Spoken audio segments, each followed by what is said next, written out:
I was curious to maybe like take a few minutes on like trying to rank our favorite westerns. Yeah, well, I got my Mm. list ready. Okay. I guess you can start with that. It'd be easier. I put a small list at the bottom of movies that popped up on Google as westerns, but I don't really think they are. I think they have elements of westerns in them, but Mm. I don't really think they're westerns per se, you know. But Yeah. not counting those, let me see here. This is not necessarily in a perfect order, but I put the Magnificent Seven, the Good, the Bad, and the Ugly, Once Upon a Time in the West, and as like the best three, and then I got The Man Who Shot Liberty Valance, Shane, Unforgiven is like the next three, and then Tombstone, True Grit, and The Searchers as probably like the ones after that, and then I would put Open Range as number 10. And then below that, I have the Cowboys, Butch Cassidy and the Sundance Kid, and Silverado. And I would say that those 13, I don't have a lot of rules to this. I'm just, those are clumped up at the very, very top as like the best ones that I've seen.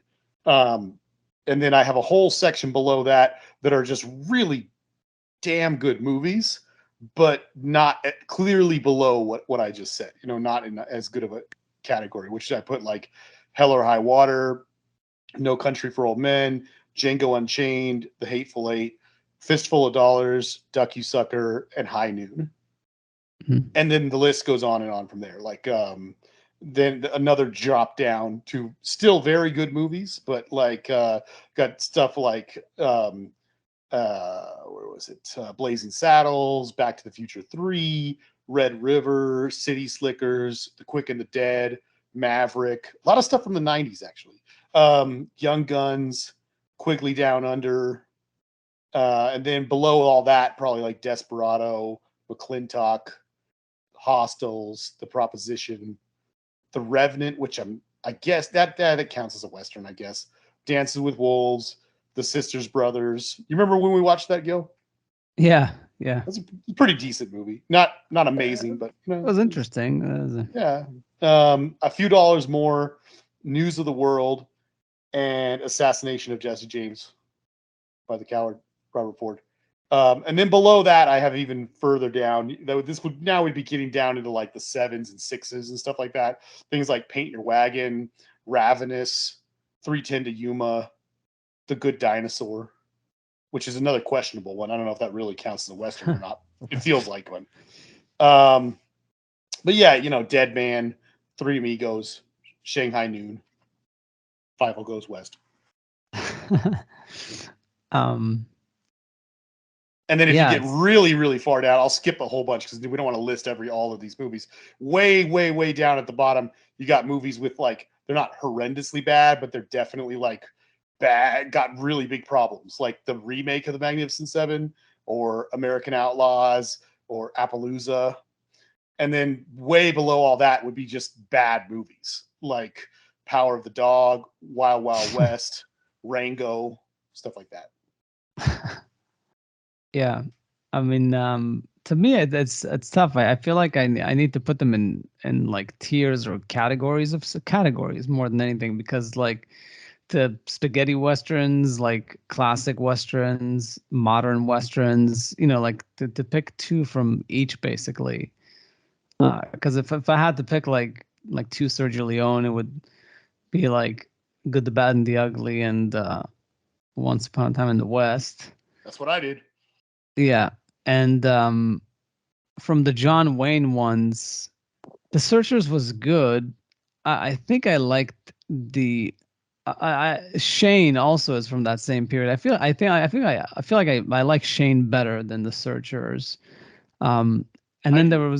there was the slightly more modern American ones, the Butch Cassidy for sure. And I feel like there was another one from back when.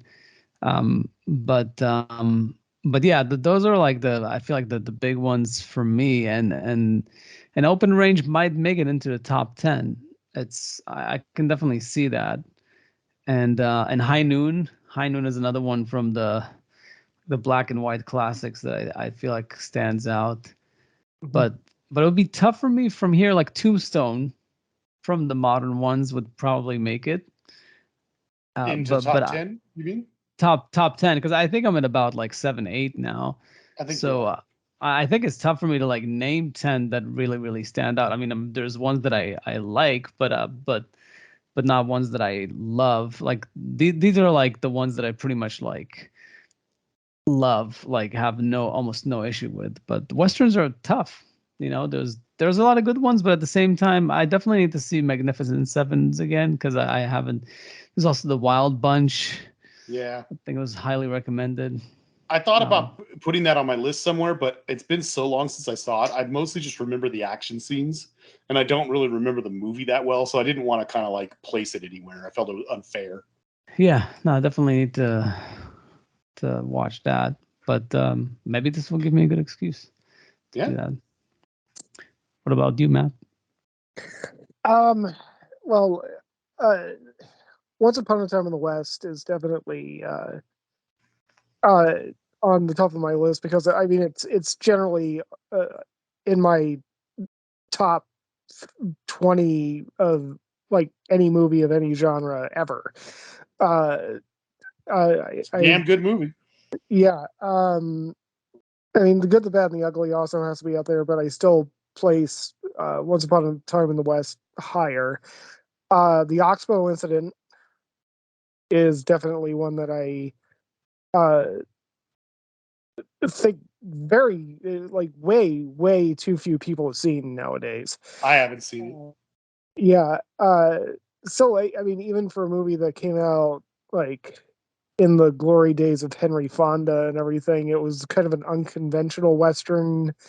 Like there's not a whole lot of gunplay or anything. It is more again more of a philosophical moral dilemma and everything, but it's I don't know, it's always stood out to me as one of I mean it just kicks you in the gut at the end of the movie. And also, by the way, I think it's free on YouTube, and it's only like 79 minutes long, so it's not a Is it? it's uh, Because I was gonna like see it, but I wasn't up for yeah. yeah. Nice.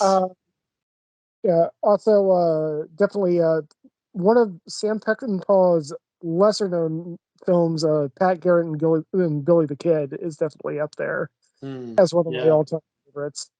Uh, I know that he's more well known for the Wild Bunch and everything, but yeah, Pat Garrett and Billy the Kid was definitely more up my alley. I know that people love The Searchers, and I just haven't found a way to put that toward my top tier. I know that's heresy. It's John Ford. It's the Duke. It's like it deals with all these issues, but I just never. Honestly, I mean, I think the ending, the way that I remember The Searchers, was even less plausible than the ending to of 310 to Yuma, but and and I mean, I still really like and that's the problem with 310 to Yuma. right. And I still like 310 to Yuma. It's just that the ending doesn't make any damn sense. But, but yeah, I mean, this is probably where I would slide Open Range in there. For me, I, I mean, there are obviously movies like Shane and The Man Who Shot Liberty Valance and so on and so forth that uh, would be battling for that spot. But I mean, I'm still going to say that they're battling for that spot. I guess I guess I gave a couple of really conventional answers and then a couple of very unconventional answers. Yeah. But yeah, seriously, yeah, the Oxbow incident is one of those movies that'll surprise you if you give it a chance. Have you guys both seen The Quick and the Dead? Well, yes, I have. I haven't. I recommend it. Quick and the Dead. Yeah. Yeah. It's like from the 90s, was it? Yeah. Sam Raimi. Sam Raimi. Yeah, wasn't it like Sharon Stone or something? Yeah, Sharon Stone. Yeah. Gene Hackman. It's a Gene stacked Hackman. cast. Yeah. Leonardo DiCaprio. Yeah. Oh, is it? No. It's Leonardo DiCaprio and Russell Crowe like minutes before they blew up. Oh, I see. That's definitely an interesting genre. There's a lot of good movies. Yeah, a lot of them. Too many to choose from. Yeah, and I don't watch them often enough, so it's always good to mix it up. Yeah, and it is kind of a sad thing too that it. I mean, obviously, through most of cinema history, westerns were kind of a major go-to. Oh, also, like, geez, we forgot how the West was won. How did nobody?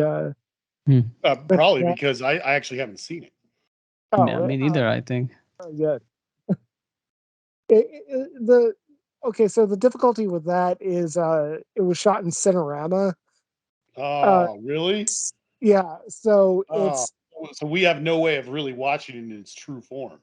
Right. It's almost impossible to find a version uh of that movie that isn't like cropped in some way, or I mean you still get that it's a really great film, but But it was one of we need to own like a giant auditorium and set up like the proper all three film reels at the same time and see if we can get it to work right. I think that a large part of why westerns were so popular for so long is that people were still interested in reading. And when they went to the movies, even though they were watching a bunch of characters who probably couldn't read, or were not, all that. I mean, in fact, in the Oxbow incident, there is one of those things where like they're trying to read a letter, and a few of them can't, are completely illiterate. But they're when you have a society that reads a lot, you get filmmakers who think a lot and read a lot, and audiences that think a lot and read a lot. And a lot of the great drama, even before the invention of cinema, has been built around simpler people in hard times and how they cope with some of the larger aspects of life that maybe they themselves don't even comprehend. And that's some of the beauty of the Western genre. And once people stopped reading, they wanted everything to become a lot more simple. And that's when Westerns kind of lost their panache. I'm just going to go here and just say that I'm not saying you're wrong. I'm just saying I feel like you're really reading into that. Like a lot. Like a lot. I just think people like westerns. They like cowboys. You know what I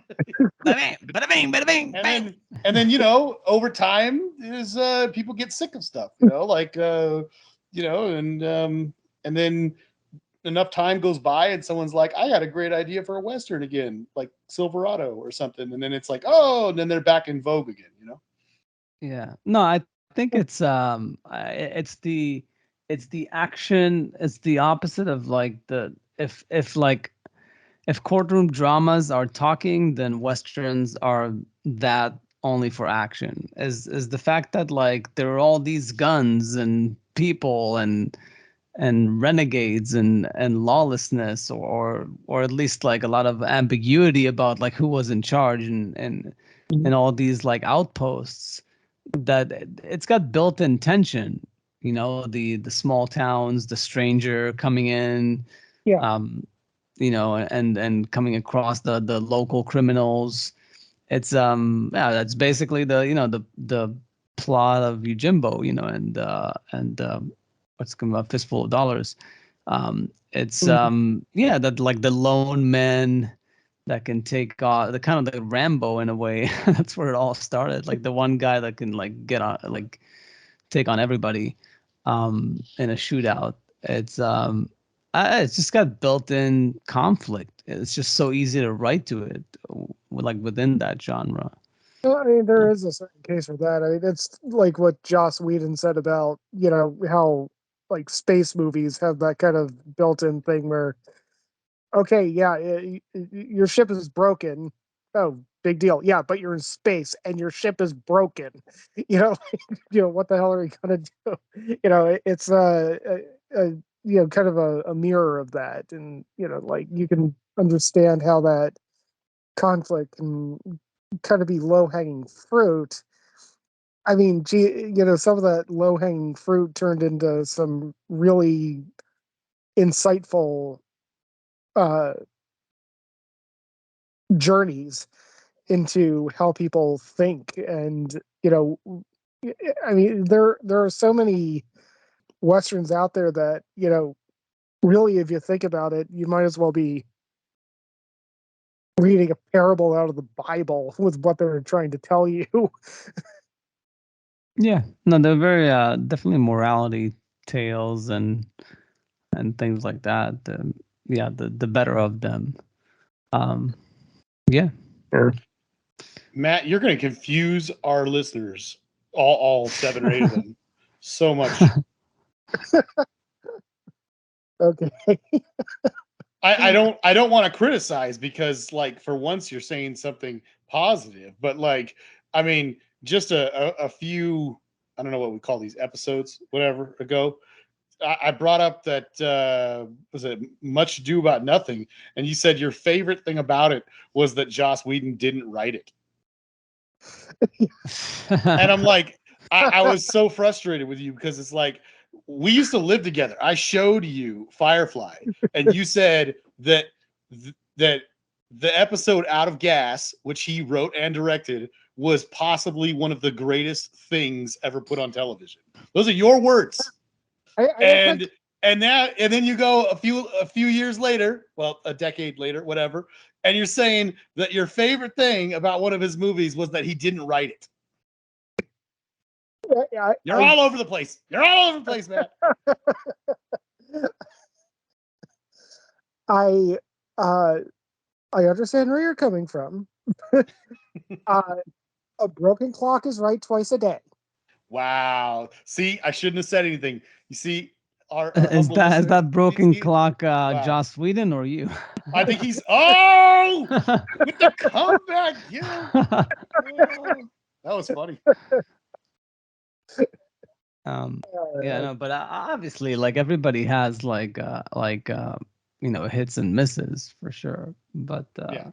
I think at the time when we and Matt were dunking on Joss Whedon, we were saying that he's a decent writer. He's not a very good filmmaker or director, but he's decent. He's not bad. But yeah, I do like Much Ado About Nothing. I think it's one of his better things that I've seen.